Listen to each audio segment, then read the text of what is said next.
Hello everyone else, welcome to another brand new video. Today we're talking about a classic Doctor Who episode. We're reviewing it indeed. My second ever classic Doctor Who story review. Now this is the sort of standard I'm going to go by for all classic Who reviews that I do, hopefully.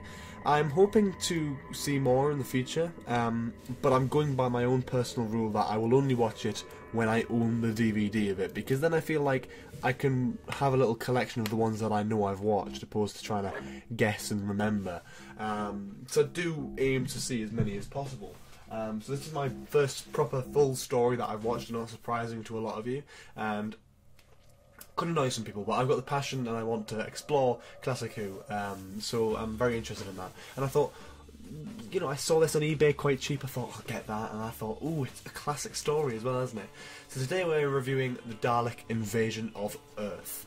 A classic story. If you don't really know much about it, so there's famous pictures, and obviously it was in Adventure Space and Time briefly as well. There's a shot of the Daleks crossing over Westminster Bridge, and that is famous. Absolutely famous. Hopefully put it on screen now, but you know, I don't know what I've got on screen at the moment. But yes, it's famous. It's pretty much famous. There are 6 episodes in total for this whole story. So it's a sort of normal amount, sort of relatively easy watching amount. I think the story could have been shortened, maybe down to like 5 or 4, but I think either way, it still works in terms of 6 episodes. I'm happy with that. The TARDIS crew consists of the Doctor, Susan, Ian and Barbara, the Doctor of course being the first Doctor, so yeah, the OG TARDIS team. So just getting onto each individual episode, we'll just talk about the sort of main story of it. So in World's End, the episode starts off with a man with a sort of metal thing on his head, walking into the river Thames, killing himself and screaming and dying. And then right after that, the TARDIS materialises and the squad rolls out. They have a little bit of a talk about finally being home, and where are they? What's happening? This isn't home, and they start to realise different things, like why is it so quiet? Why are there no one around? You know, it's completely dead. There is no one. You know, it's London. There should be people around, but there isn't, which is a little bit weird. Susan tries to have a little bit of a gander on top of a bridge, but when she does, she falls off, the clumsy idiot, smashes her foot, which will hurt, and then it also brings the bridge down with her, so the TARDIS is now trapped and the guys can't get back in it. When the Doctor and Ian return back to the sort of riverside, the Robomen are there. They're like, oh, you can't go anywhere. And then the Dalek appears out of the water, emerges out of the water, sort of rises. I don't believe it says anything, but that's sort of the end of the episode. But big reveal. So episode 2, the Daleks, which is a quite fitting title. The Daleks and the Robomen take the Doctor and Ian, and as well as a few other little slaves, to the flying saucer. The Robomen, by the way, are just regular people in regular suits and stuff with a metal thing over their heads, indicating that they are just a slave and don't know what's happening. They get taken to the flying saucer. We find out there's a machine that turns people into Robomen, which is strange. So the Doctor and a few other people, one of them being called Craddock, gets thrown in like a little mini cell. There's a little box thing, and the Doctor completely mugs off Craddock by opening this box, which sort of gives him a key and helps them hey-ho, pip and dandy. They just need to try and work out, it's the standard Doctor Who storyline, they need to just try and work out what the Daleks are up to, what they're planning and how to stop them, pretty much, simply put. Episode 3, Day of the Reckoning. The Resistance, which is a big sort of group, it's just similar to Star Wars really. It's a big group of human survivors left that aren't Robomen. They come dressed as like one of the Robomen, blow up a few Daleks, evacuate everyone from all the slaves from the saucer, including the Doctor, which is great. And then the Daleks are ordered to do a firebomb attack, which is just lovely. Episode 4, End of Tomorrow. Susan and David, David is the love interest by the way, Susan and David work out how to defuse a bomb, and Ian and Larry see a big strange monster thing. This is one of the things I really want to focus on. I sort of lost all sense of what was actually going on at this point. I was sort of like, they're trying to stretch it out to go, oh right, okay, so here's something, here's what the Daleks are up to, but we need an episode of a filler. I feel like this could be the filler episode. As well as possibly the next one as well. That's why I said it could be probably shortened down to about 4 or 5 episodes, maybe, opposed to 6. But I'm not complaining, it was still enjoyable to watch, but the weird monster thing just felt a bit irrelevant and unneeded, really. It was just a big man in a big suit going, "Whoa!" Scaring people, so I thought, okay, that's a bit odd.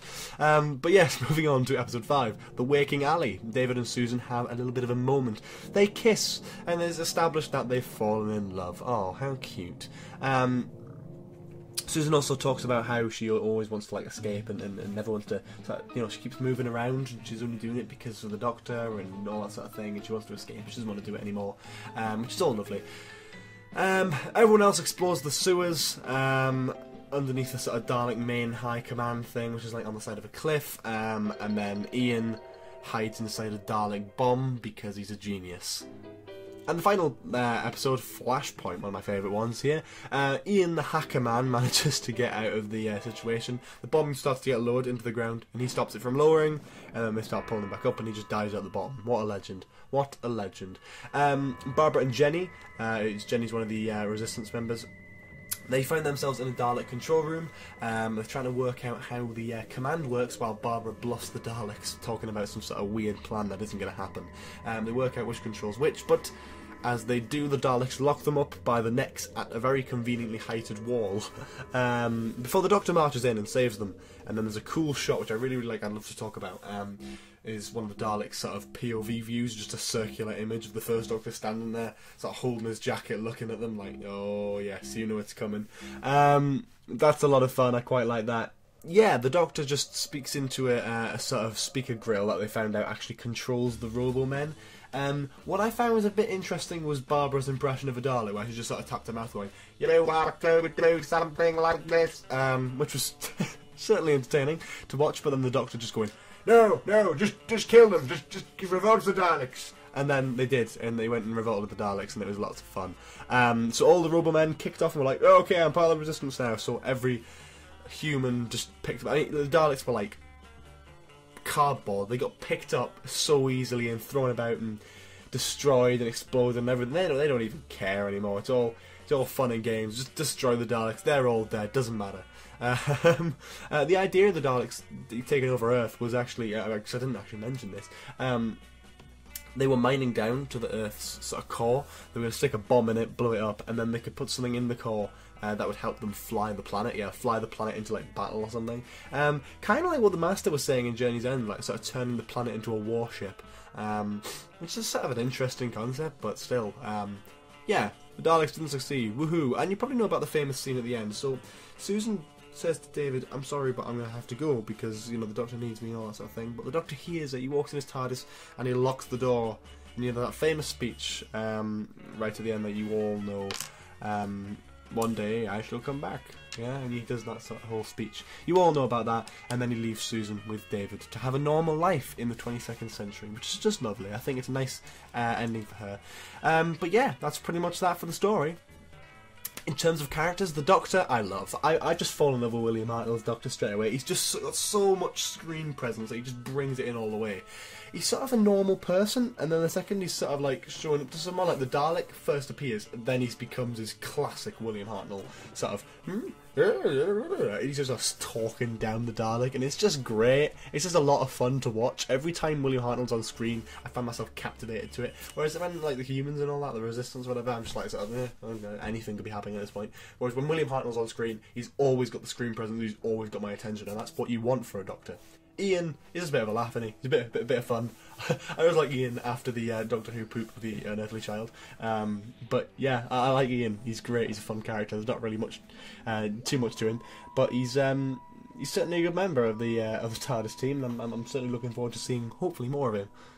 Susan, I'm mixed with Susan. I think she's a good companion, but I think she's a bit whiny and a bit. I think if she wasn't in, the episode would be.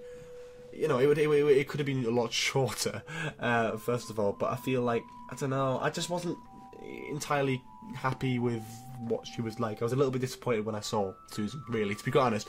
And that's just because of her sort of like love interest thing and the sort of she seemed a bit whiny for me. I know that's probably not how she's meant to be, and I'm sorry because I don't want to offend any classic fans, but that's just the way I sort of felt with it. Barbara's great, not really much to her, she just helped out the Resistance a little bit, she didn't have much to do in this entire story, so yeah. And the humans were great as well. A few of them obviously in the first, oh sorry, it was the second episode where the first Doctor mugged off Krennic. That was quite funny because, you know, that gives each one a little bit more of a personality, so that's always good. And yeah, talking about the villains though, we've got the Daleks in these episodes though. We've got loads of different variations of the Daleks. You've got the normal Daleks, you've got the sort of Commander Daleks with the sort of like black panels and black head and stuff, and then you've got the full black one as well. So you had a lot of different like commanders and miners and roles and stuff like that. So you got to see a little bit more of the Daleks this time, which I thought was quite interesting. I really quite enjoyed that element of it. In terms of the Robomen, I thought they were pretty good. I genuinely prefer the Robomen to the things in like Asylum of the Daleks when they're like stalks stick out the head. I just think the Robomen's just more realistic. That's the sort of thing I like to see, honestly. I really like seeing that sort of thing. It all depends though. I don't know how if they brought the Robomen back for like a modern series. I don't know how they do it. I don't know how they make it work, because I found a few times with the Robomen they're a little bit laughable, but I think they work in terms of story. Yeah, the story seemed quite basic but quite unique at the same time. I think there's a lot of filler in there, but overall it was pretty good. So I'm going to stick this in my new rating system which I've got. It's sort of a 5-step thing. The must-buy option. There is the seal of approval. There's the meh. There's vomit-worthy, and there's also a loadable tat, which I am a personal favourite of. But for this one, I'm going to give the Dalek Invasion of Earth as a story my seal of approval. Thank you so much for watching. If you enjoyed this video, make sure you leave a like, comment below for more suggestions for classic episodes in the future, because I'm looking across eBay now to look for cheap options, and if I see any that you've suggested, I'll be sure to get it. My next order has been Remembrance of the Daleks, so I know a lot of you suggested that, so that's always great. I'm looking forward to seeing more Classic Who. I'm looking forward to reviewing more Classic Who for you. It should be pretty good. So yes, thank you so much for watching. Leave a like, comment below for more suggestions, subscribe if you haven't already. Please check out the Patreon, Twitter, store, Facebook, Instagram. It's all in the description, all that lot. But in the meantime, have a lovely day, and I will see you all next time. Bye bye.